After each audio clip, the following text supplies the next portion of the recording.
to another video. So I haven't been over to the studio in a while just because this huge snowstorm passed through and covered up New York City, but weather is nice out now today and everything's melting a little bit, so I can take the bike out. And yeah, pretty good opportunity to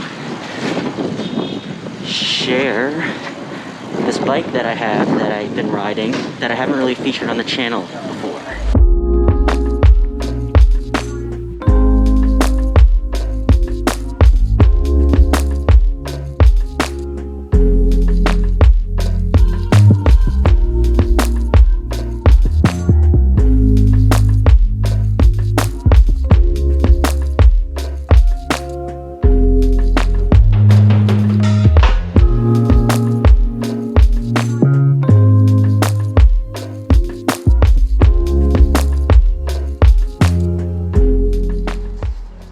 This is the beater bike. Now, I'd make an argument that anybody living in New York City who rides a bike should get a beater bike, and if you had to choose one bike to own in New York City, it should be a beater bike. There are 3 qualities that make a good beater bike. First is that it's cheap. Second is that it's actually rugged and pretty sturdy to handle all conditions. And the third is that it needs to be non-discreet and not call too much attention to itself. Now, as far as being cheap, this bike I actually picked up off of Facebook Marketplace. I got the frame for 75 bucks, and the only other piece of equipment that I bought to get it up and running was the bottom bracket and the cranks, which cost me another $100 on sale.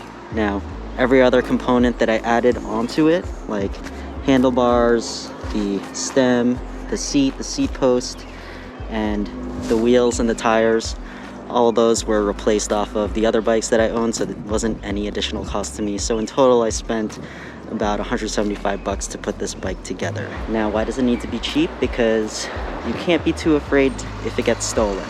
So since this bike was so cheap, if I were to just take it on a quick trip around the city and lock it up and I came back to it and it was missing and stolen, it wouldn't hurt me too bad because I didn't spend that much money on it. So that's the number one quality. It's got to be cheap, and you can't be too afraid of having it stolen.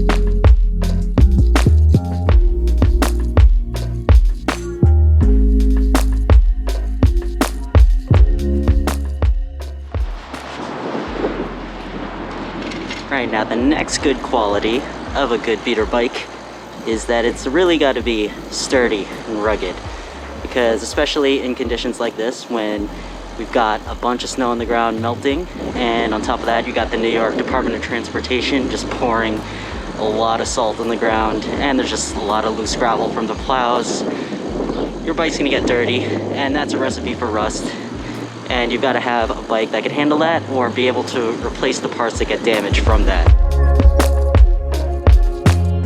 New York City is home to the worst potholes you'll ever see, so you gotta have a bike that can handle all that. I've got 28s on my wheels, so they're not too thick that I can still go up and down bridges, but they're also not too thin that I'll just damage my wheels on one of these potholes that I run over.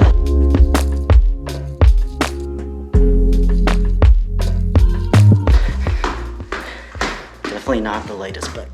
Alright, it is definitely good to be back here at the studio, and that'll bring me to my final good characteristic of a beater bike, and that is that it should be nondescript and should not scream out loud, call too much attention to it, because you do not want to draw the attention of a potential thief who is coming across a bunch of bikes. You don't want them to see yours and want to steal yours. So my bike is completely blacked out. It's an old Fuji Declaration, which isn't even a model of a bike that people are seeking.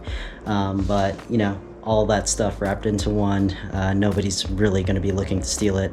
But like I said, since it is cheap, I wouldn't even mind if they did take it. You're just trying to minimize your chances of having your bike stolen. But that pretty much wraps it up. I'm gonna go back here, get back to work. It's good to be here. I don't really do well working at home, so it's great to be back in here. If you like this video, please give it a thumbs up, and if you aren't subscribed already, which I'm sure most of you aren't, please sure to hit the subscribe button, and I'm going to be just posting a bunch more short, quick videos like this around New York City. All right, peace.